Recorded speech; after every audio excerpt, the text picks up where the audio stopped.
Maşallah iyi ya. Bunlar 2,5. Sen alacaksın 1200, 1300, 1100. Kadık.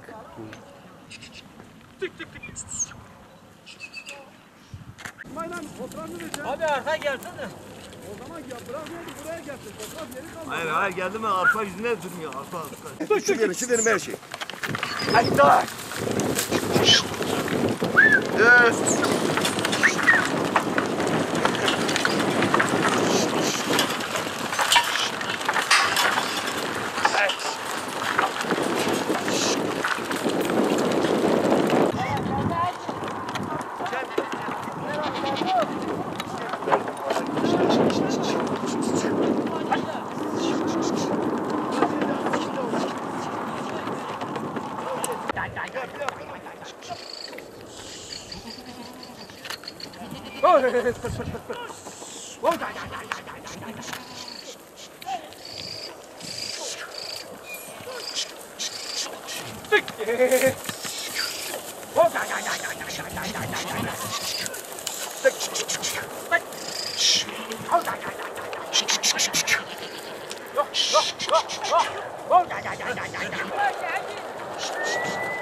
Gel. Yavaşsın, gel yavaşsın.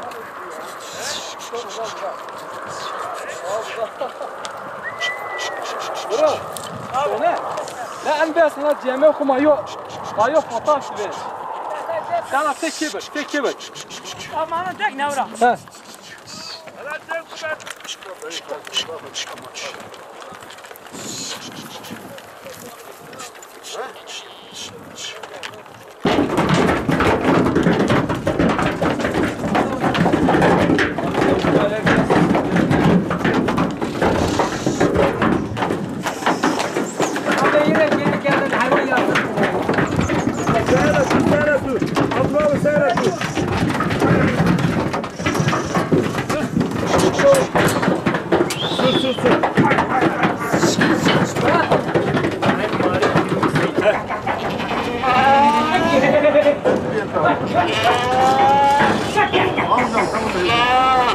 Tamam.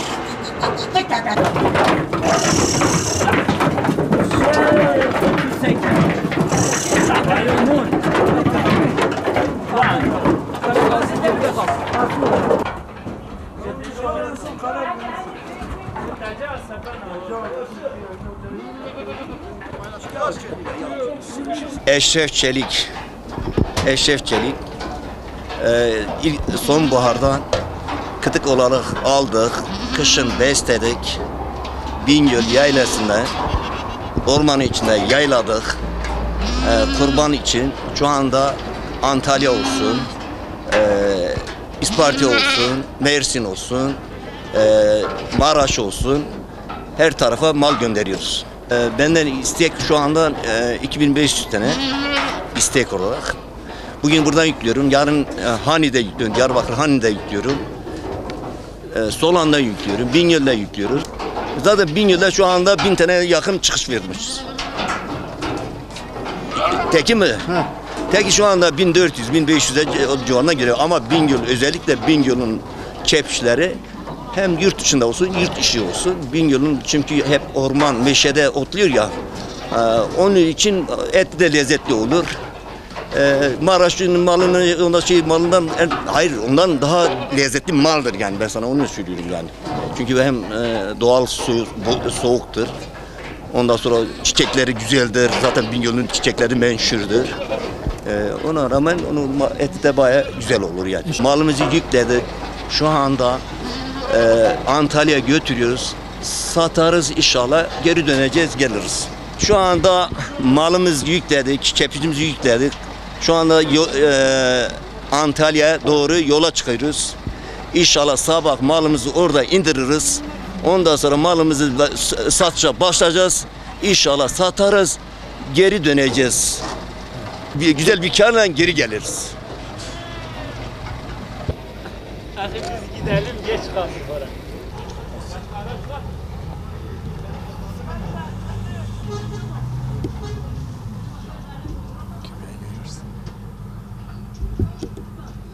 merkez var, oradan yolu daha.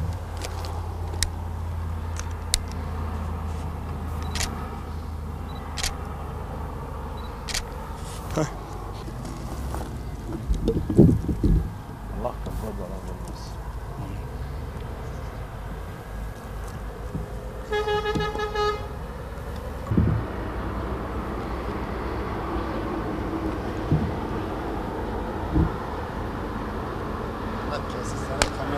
Ne?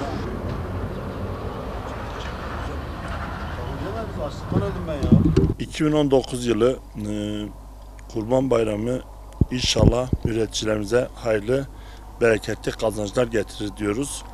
Ve Bingöl'den İstanbul'a, Ankara'ya, İzmir'e, Bursa'ya, Antalya'ya, Rize'ye, Trabzon'a ve çoğunlukla bu illere giden kurbanlarımız Bingöl ilinde yetişen ve küçük başlı bu güzel meşelerde otlanan hayvanlarımız inşallah bereketli bir şekilde satılıp ilimize güzel bir katma değer getireceğine inanıyoruz. Büyük başta aynı şekilde doğal şekilde yetiştirilen hayvanlar ve doğal olan bu bölgenin hayvanı olan ve hiçbir ithalla bağlantısı olmayan bu hayvanların Türkiye'de tercih edileceğine inanıyoruz. İnşallah götüren üyelerimiz ve çiftçilerimiz güzel bir şekilde satıp güzel bir karla dönüp bir daha bu işi en iyi şekilde yapacağına inanıyoruz. Allah bereketli ve satışlar nasip etsin diyoruz. İnşallah hayırlı olur diyoruz. Çünkü çiftçiler çok önemlidir, üretim çok önemlidir. Üretim gerçekten yapan çiftçilerimizin emeğini iyi bir şekilde kazandığı parayla bölgemize ciddi bir ekonomiyle döneceğine inanıyoruz. Şimdi kurbanlıklar özellikle küpe olmayan hayvanlar sevk edilemez. Ve bu hayvanlar çiçek aşısı, şap aşısı, buzakken zaten bunlar yapılıyor. Ve yapıldıktan sonra sevk içinde 20 şap aşısı yapıldıktan sonra 21 gün bir süresi var. Sevk edilen hayvanlar Brusela, şap, çiçek aşısı yapılmış hayvanlar. Küpesi vurulmuş hayvanlar ve sevke ve Tarım ve Orman Müdürlüğü kontrolünde gidiş sevki yapılan hayvanlardır. Herhangi bir sıkıntı olmadan insanlar rahatça alıp kurban kesebilir. Hiçbir problem yok. Zaten küpeye baktığı zaman hayvanın doğumu belli ve satışı nereden gelmiş bu hayvan her şey kimlikinde yazılı. Onun için vatandaşlarımızın bu bölgenin Doğu Anadolu'nun güzel meralarına, Bingöl'ün bu güzel coğrafyasına giden kurbanları en iyi şekilde almalarını diliyoruz. Bugün için 1000'e yakın. Bugün için. Soğan, Karlova, Bingöl merkez 1000'e yakın. Ama büyükbaşta bölgesel olarak konuşursak 200 sıra yakın bir büyükbaş sevkiyatı yapılmış. Bingöl'de. Evet. Sadece bir köyde 31 tır yüklendi. İnşallah bereketli bir şekilde döner. Bingöl'de şu an Türkiye geneline giden en azami şekilde 10.000'e yakın küçükbaş gitmiş. Büyükbaşta en azami 1000'e yakın büyükbaş gitmiş Bingöl'den il dışına. Yani Tarım Orman İl Müdürlüğü sevkiyatları her gün 24 saat yapabiliyor. Nöbetçileri de var. Hiçbir sıkıntı yok. Ya ha, korkma.